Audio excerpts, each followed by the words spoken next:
142 करोड़ भारतीयों की जन भावनाओं। और देखिए सीधी तस्वीर है इस वक्त कानपुर की, जहां पर प्रधानमंत्री मोदी पहुंच चुके हैं। अब से थोड़ी देर में उनका संबोधन जनता के सामने रहेगा। इससे पहले सीएम योगी का भाषण रहा है और कानपुर में मौजूद इस वक्त प्रधानमंत्री नरेंद्र मोदी मंच पर आपको नजर आ रहे हैं। उनके पहुंचने पर पहले उनका स्वागत हुआ और कैसे उत्तर प्रदेश नया उत्तम प्रदेश बना है, इसका जिक्र योगी आदित्यनाथ की तरफ से किया गया है। प्रधानमंत्री ने पहुंचने के साथ ही कई परियोजनाओं की सौगात कानपुर को दी है। 20,900 करोड़ की परियोजनाओं का उद्घाटन और शिलान्यास प्रधानमंत्री की तरफ से किया गया। भारत माता की, भारत माता की, भारत माता की। उत्तर प्रदेश के मुख्यमंत्री श्रीमान योगी आदित्यनाथ जी, केंद्रीय मंत्रिमंडल के मेरे साथी, यहां उप मुख्यमंत्री केशव प्रसाद मौर्य और श्री ब्रिजेश पाठक जी, उत्तर प्रदेश सरकार में मंत्री, सांसद, विधायक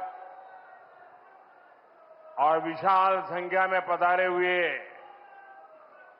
कानपुर के मेरे प्यारे भाई और बहनों, एक बच्ची शायद यहां कोई पेंटिंग बना करके जरा एसपीजी के लोग उसे ले ले।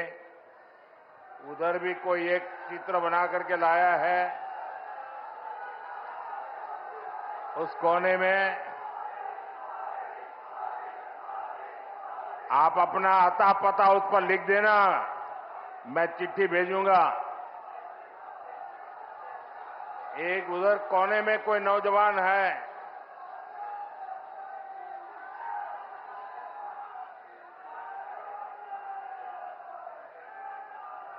उसका अता पता लिख लीजिए ताकि मैं आपको चिट्ठी लिखूंगा।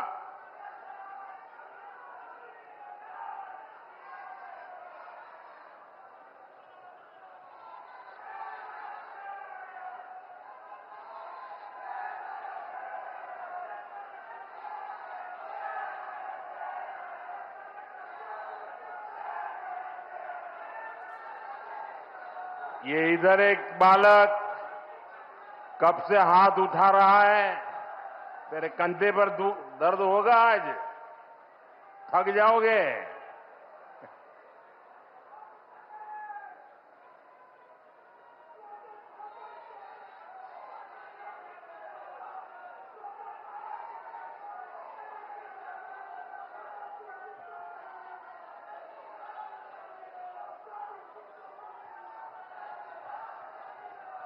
आज कानपुर का उत्साह बड़ा जोरों पर है भाई।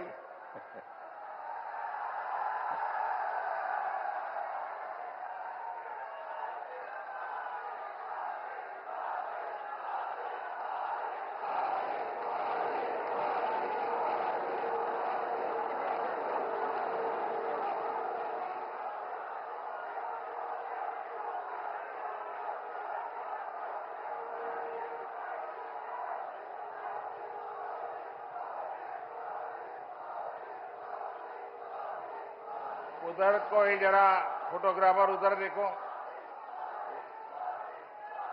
एसपीजी के लोग जरा उस बच्चे को मदद करो।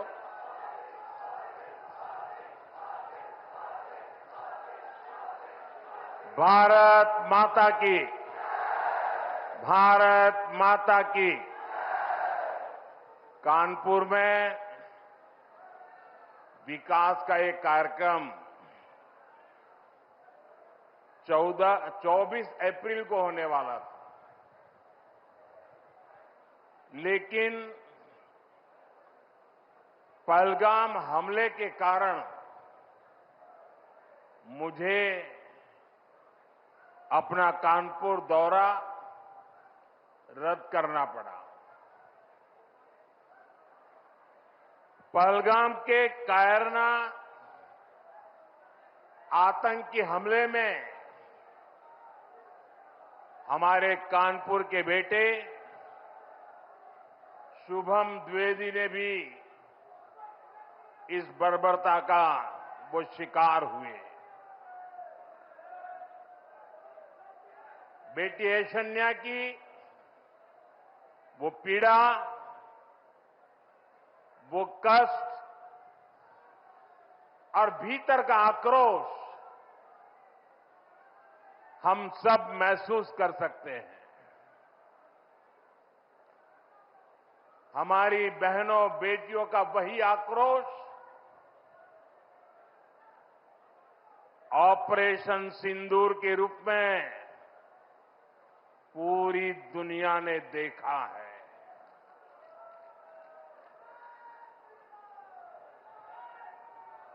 हमने पाकिस्तान में आतंकियों के ठिकाने घर में घुसकर सैकड़ों मील अंदर जाकर तबाह कर दिए।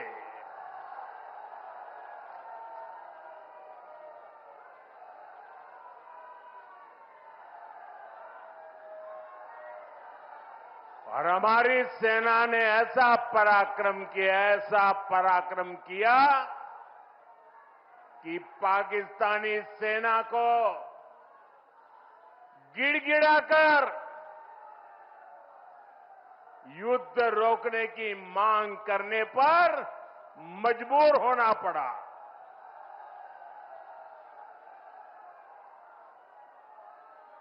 स्वतंत्रता संग्राम की इस धरती से सेना के शौर्य को बार बार सैल्यूट करता हूं। मैं फिर कहना चाहता हूं, ऑपरेशन सिंदूर के दौरान जो दुश्मन गिड़गिड़ा रहा था, वो किसी धोखे में न रहे।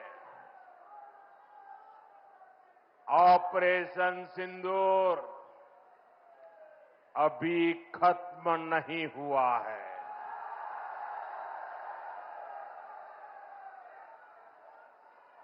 भारत ने आतंक के खिलाफ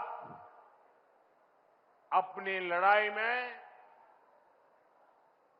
3 सूत्र स्पष्ट रूप से तय किए हैं। पहला, भारत हर आतंकी हमले का करारा जवाब देगा। उसका समय,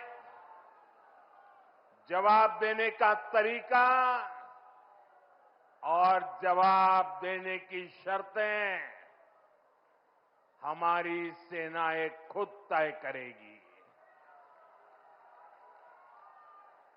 दूसरा, भारत अब एटम बम की गीदड़ बप्पी से नहीं डरेगा।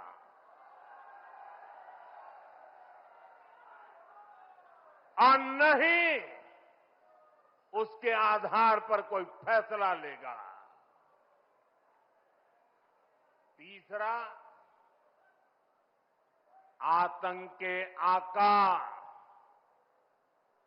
और आतंकी सरपरस्त सरकार को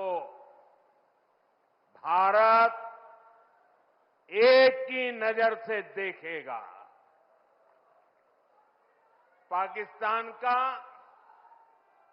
स्टेट और नॉन स्टेट एक्टर ये अब खेल चलने वाला नहीं है। अगर मैं सीधी कानपुरिया में कहूं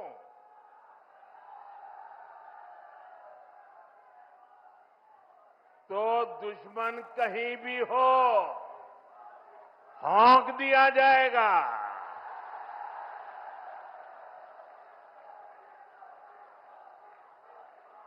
साथियों, ऑपरेशन सिंदूर में दुनिया ने भारत के स्वदेशी हथियारों और मेक इन इंडिया की ताकत भी देखी है। हमारे भारतीय हथियारों ने,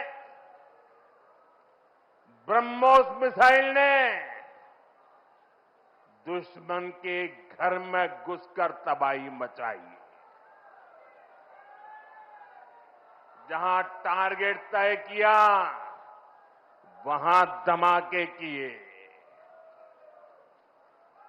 ये ताकत हमें आत्मनिर्भर भारत के संकल्प से मिली है। एक समय था जब भारत अपनी सैन्य जरूरतों के लिए, अपनी रक्षा के लिए दूसरे देशों पर निर्भर था। हमने उन हालातों को बदलने की शुरुआत की। भारत अपनी रक्षा जरूरतों के लिए आत्मनिर्भर हो, ये हमारी अर्थव्यवस्था के लिए तो जरूरी है ही, ये देश के आत्मसम्मान के लिए भी उतना ही जरूरी है।